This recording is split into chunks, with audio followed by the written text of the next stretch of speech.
Nah, berikut kita dengar fatwa arahan dari pakar tata negara kita sendiri. Bagaimana sih seharusnya pemerintah menjalankan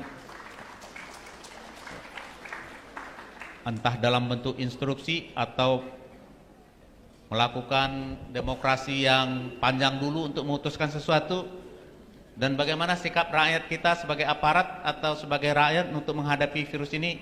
Kita dengar arahan dari Profesor Dr. Yusril Iza Mahendra. Tepuk tangan yang meriah. Tepuk tangan yang meriah. Silakan, Prof.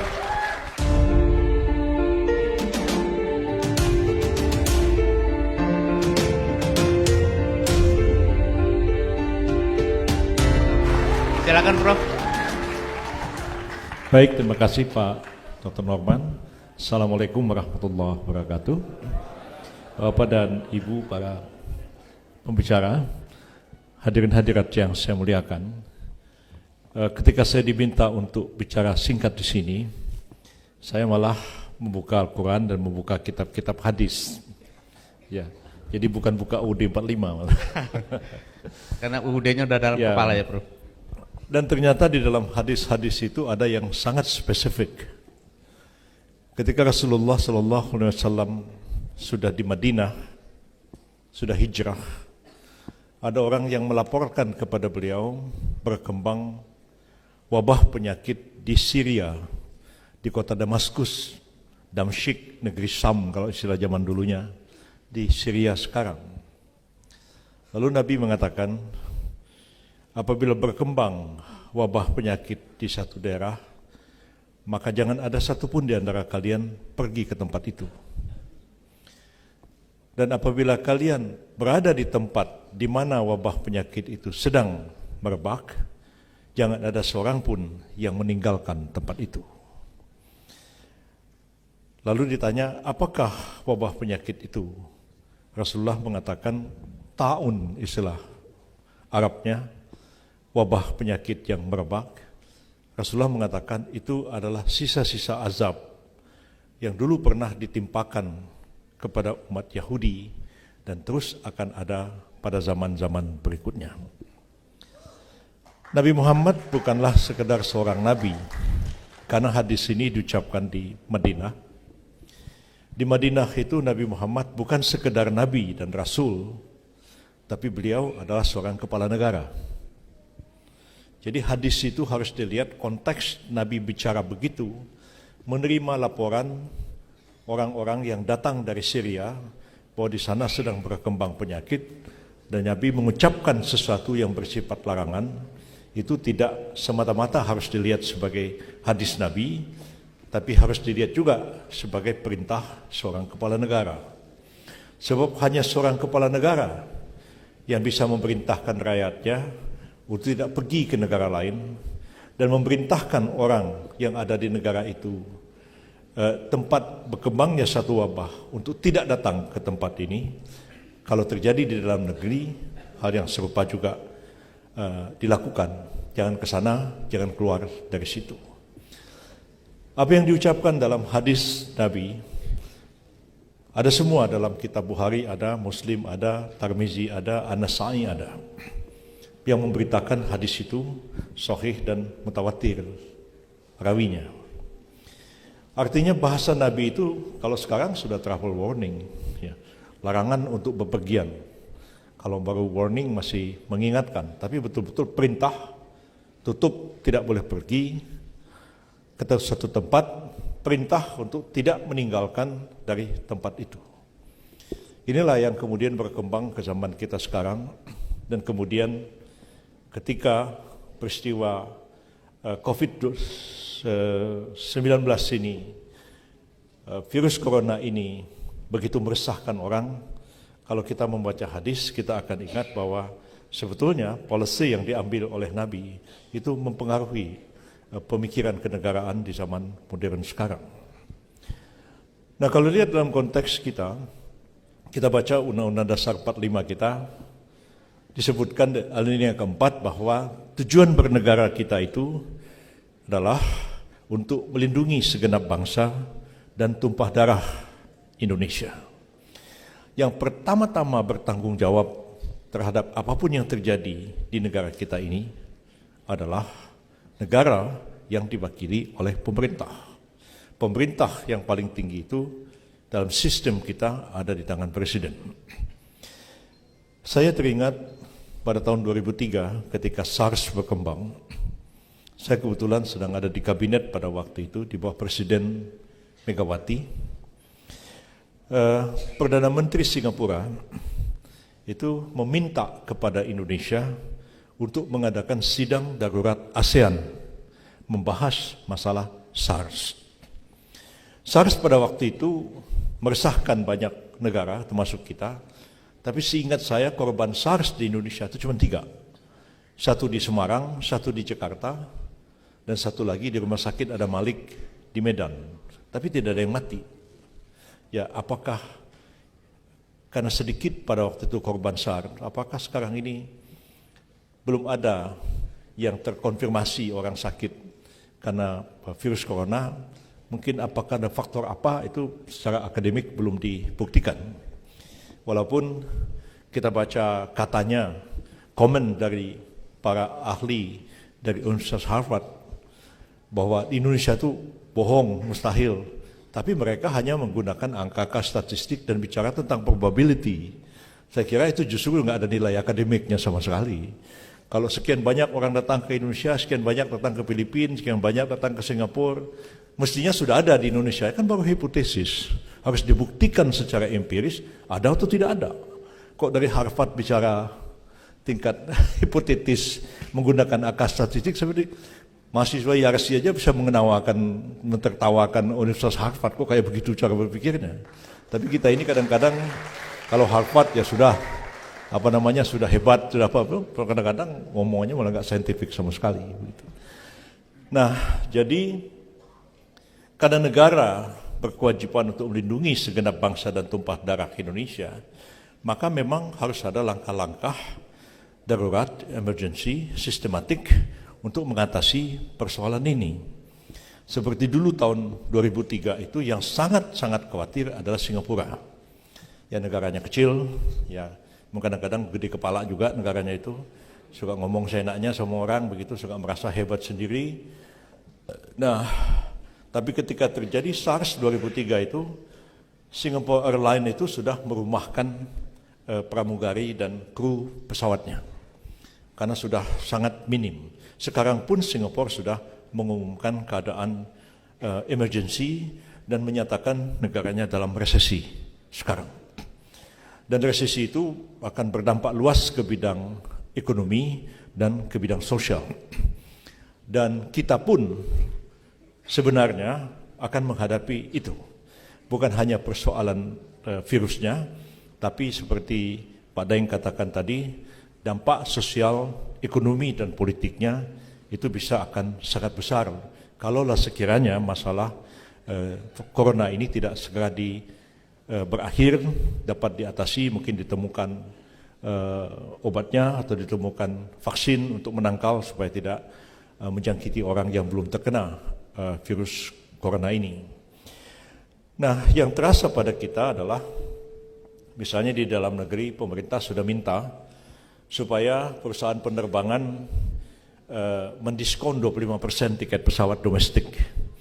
Kalau ke luar negeri semua ke Cina sudah stop sama sekali. Ke tempat-tempat lain juga sudah jauh berkurang.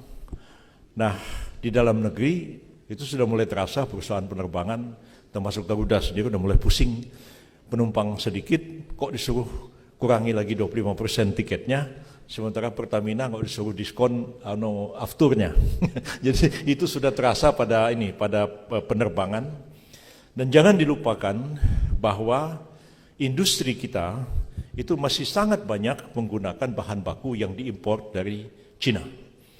Baik itu industri garment ya maupun industri plastik, industri lain yang kecil-kecil itu masih banyak bahan bakunya diimpor dari Cina.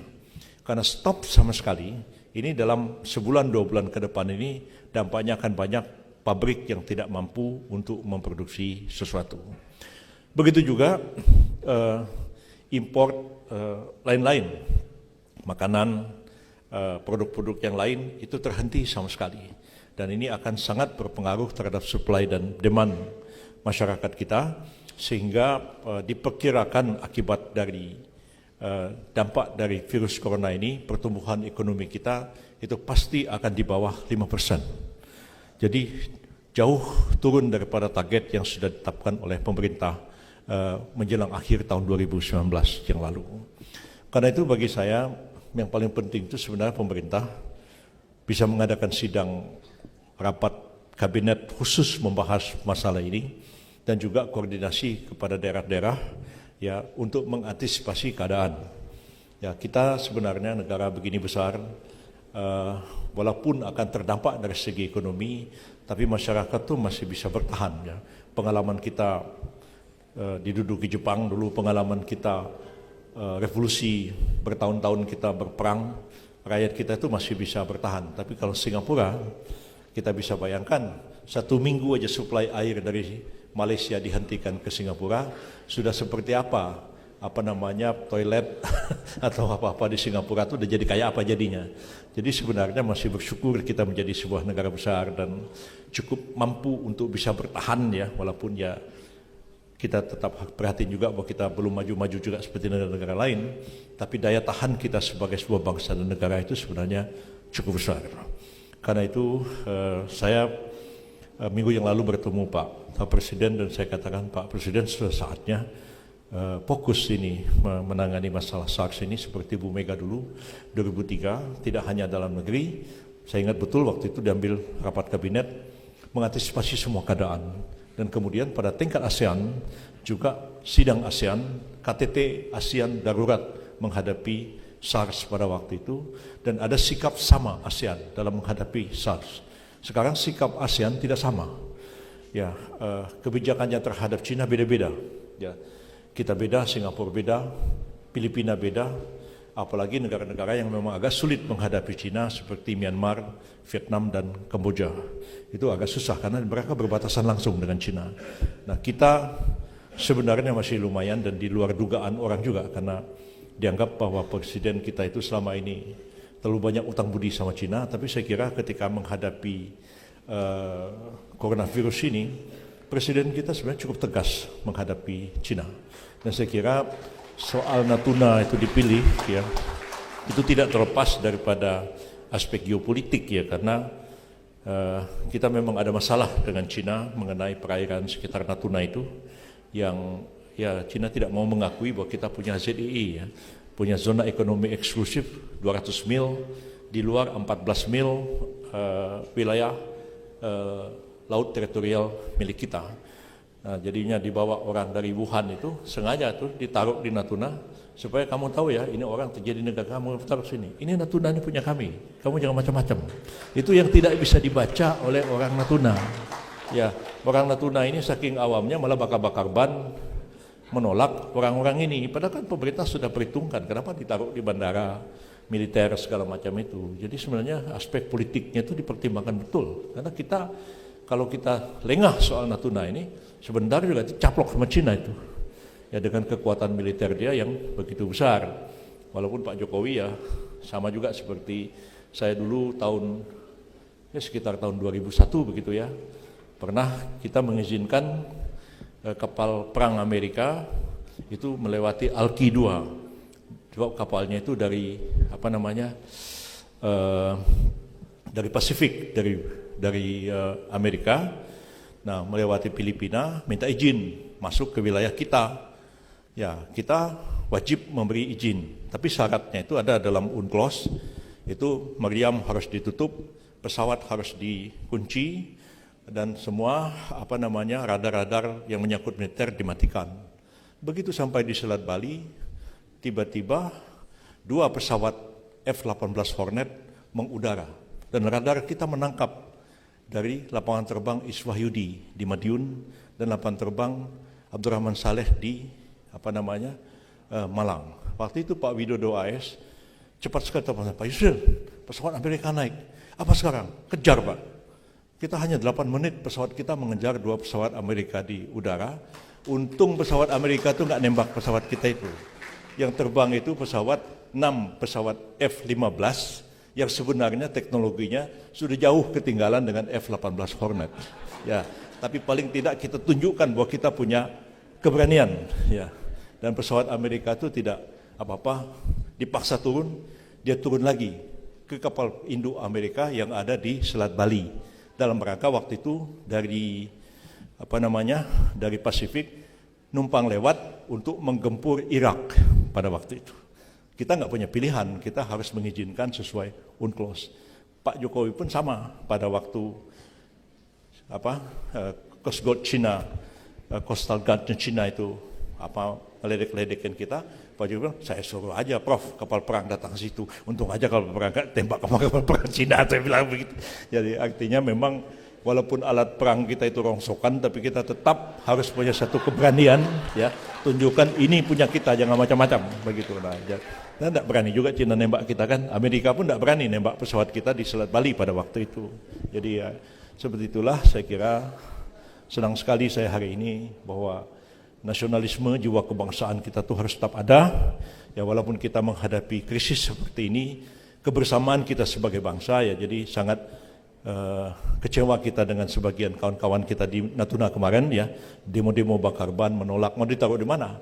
Taruh di Jakarta, nanti demo lagi orang Jakarta. Taruh di Bekasi, demo lagi orang Bekasi. Kan rusak kita sebagai bangsa ini. Nah, jadi karena itu kita bersatu, dan pada pemerintah ya mestinya mengajak ASEAN yang lain supaya kita juga sama sikap kita dan sama keprihatinan kita menanggulangi masalah virus corona ini.